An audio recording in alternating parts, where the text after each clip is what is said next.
আসসালামু আলাইকুম এভরিওয়ান, সকলে কেমন আছেন? আসলে মেয়েদের কাজের কোনো শেষ নেই। মেয়েদেরকে সব কাজই করতে হয়।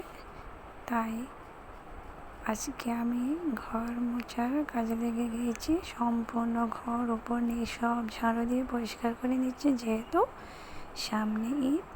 সব কিছু তো সুন্দর করতে হবে, তাই না? সুন্দর পরিপাটি না থাকলে মনটাও খারাপ থাকে, শরীরও ভালো থাকে না। তো আপনার ঘর বাড়ি যত পরিষ্কার পরিচ্ছন্ন থাকবে, আপনি সুস্থ থাকবেন তত বেশি।